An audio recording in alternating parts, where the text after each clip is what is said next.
of you are doing well. Today we are going to discuss about a very different topic, unusual for us. We generally talk about more of a from corporate point of view, from a leadership point of view. This is very something very from a personal point of view and from a coaching aspects, right? So today we are going to talk about anger. And I know you might have seen tons and tons of videos on YouTube, or you might have read and you might have got so many self help books on anger. So, what different am I going to talk? Of course, I don't want you to waste your time. So, this is something shift of perspective which I would want all of us to understand. And of course, as usual, put your views over there in comment section after listening to what I have to say. Yeah. So basically, when we think about anger, what comes to your mind first? What is the first thing that comes to your mind, right? And I would want you to start with take a pen, take a paper, and start writing the questions. Start writing the answers to the question that I'm asking, right? Just pause the video, go and bring a paper and a pen, and let's start this exercise together. All right, I hope you're back with your pen and paper. The first question that you need to write is, what comes to your mind when you hear this word anger? The most prominent answer that I get from people is that it's a emotion. But is it just only emotion that they say? No, they say it's a negative emotion. It's not only an emotion, but it's a negative emotion. Now, what does it say about us? Is anger an emotion or is it a negative emotion? The problem is that we associate the negativity with anger, and with us we turn anger into a negative thing. But basically, an emotion is emotion. Emotion has nothing to do with a negative emotion or a positive emotion. Right? There are 6 basic emotions, as we know: joy, sadness, fear, anger, surprise, and disgust. These are the 6 basic human emotions, right? And anger is one of them, and it has nothing to do with negativity. Now, why the negativity comes to our mind? Because generally anger leads to action which are negative. The consequences that we have after anger is generally negative, and that's why we kind of put anger into the bucket of negative. But let's try to go deep into it and try to think about it. Okay, the next question that I have for you, which I want you to write the answer of, is, when you think about anger, any of your angry episode, just think about any angry episode. What caused that anger? Right? What caused that anger? Just think deep about it.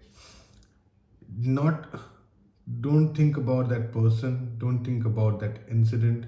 Just think about what triggered that made you angry. Just pause this video and try to think.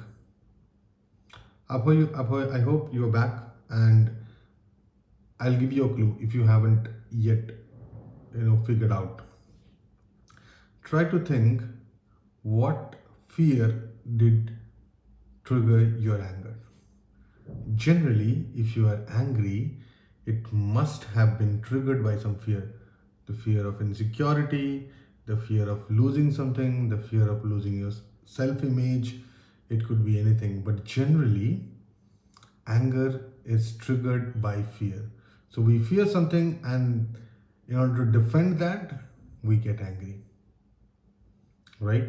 So the first thing is, anger is just an emotion, and it mostly gets triggered by fear. And that's why many psychologists even say that anger is probably not a basic emotion.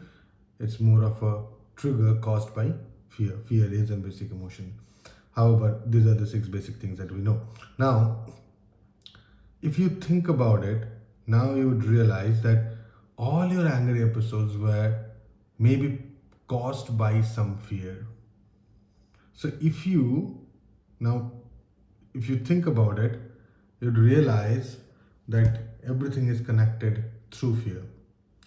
So if somebody asks you that how would you want to work on your anger, probably you need not to work on your anger, you need to work on your fear. So what are those fear which is causing the anger, right? Is it the fear of self-image? Is it, for example, if in workplace somebody tells you something which could cause you your reputation? That's a fear of self-image, right? You get angry, right? Somebody steals your credit, you get the fear of insecurity, the fear of again the self-image, right? The self-worth, you get angry. So anger is generally outburst, is the expression of deep fear, the fear which is lingering deep in your mind. So if we have to work on our anger, we have to work on our fear. That's the first thing that we need to understand. So I would again ask you to think about all those episodes and try to remember 2 or 3 incidents, anger episodes, where you can think deep down, just write what are those fear which triggered your anger. Yeah. Now, the second part, how do you work on it? Very simple. Now we have figured out the reason behind it. So when we understand the reason behind it, what we need to do is we need to work on those fear. So if it is a self-image, what are you attaching your self-image to? Is it somebody talks good about you? Is it that you go and talk about self-praise about yourself? What is that? What is that thing that you are attaching your all those fears to? Right? Whether it's a fear of self-worth, fear of insecurity, fear of self-image, whatever the fear is. What are the things that you are associating those fears to? Now, when you figure that out, please write that down. What are those things which you associate your fear to? And then try to think, what can you do to assure yourself that these are all fear? Right? Now, fear is a very interesting emotion. Why?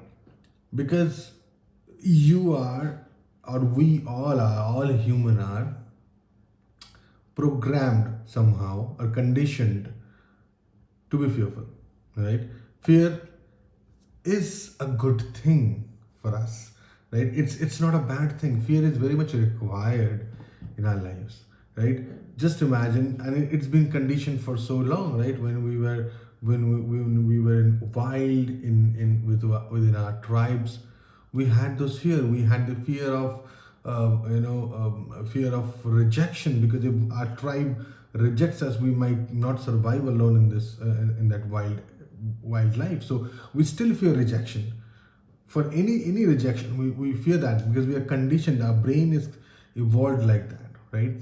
We fear all these insecurities, all these things are conditioned, because unless we fear, if we do not fear at that point of time when we were at early stages, if we didn't fear about the wild animals, we could have got killed, because that's why our brain is biased towards negativity, right? Because we always want to protect ourselves, right? So fear is a good thing.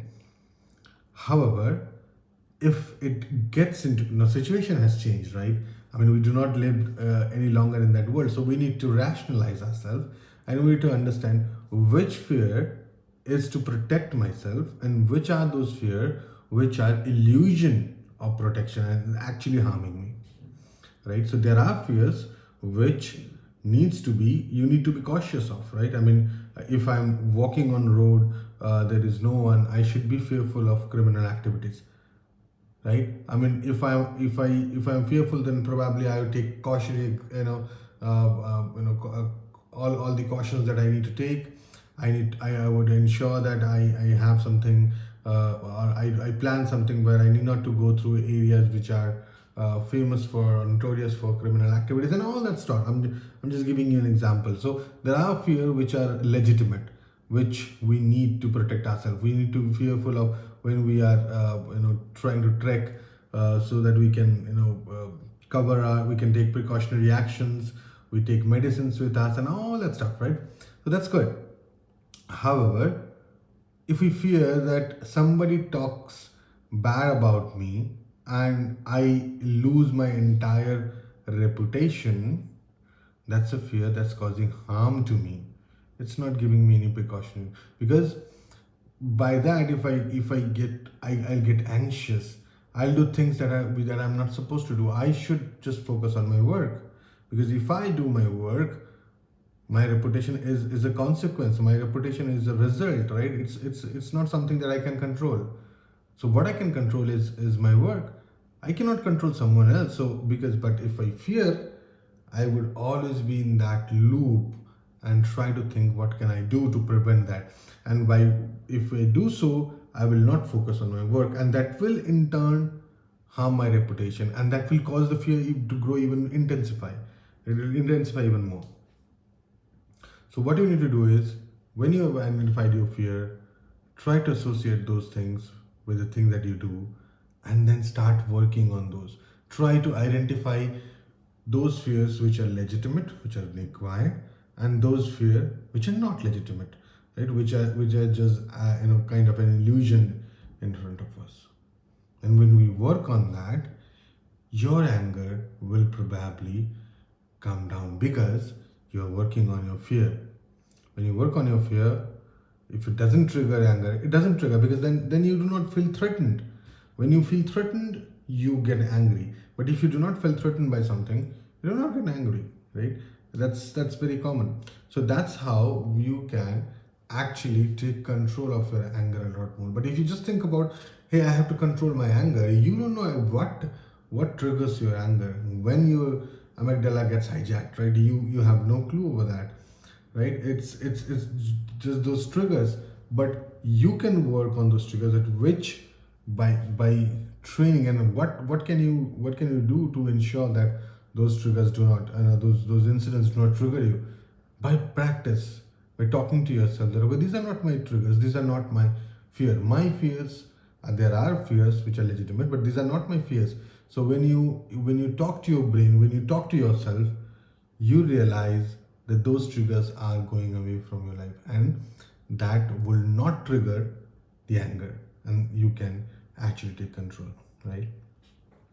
I hope that you did the exercise. Read that sheet with you. Try to think more, try to put more points, and identify those fears which are illusion and not your legitimate fear. Please do put your comments, please do share your experience, so that it help others. And put your comments, put your questions, if you want to know anything, or if you want to share anything with us. And I will see you soon.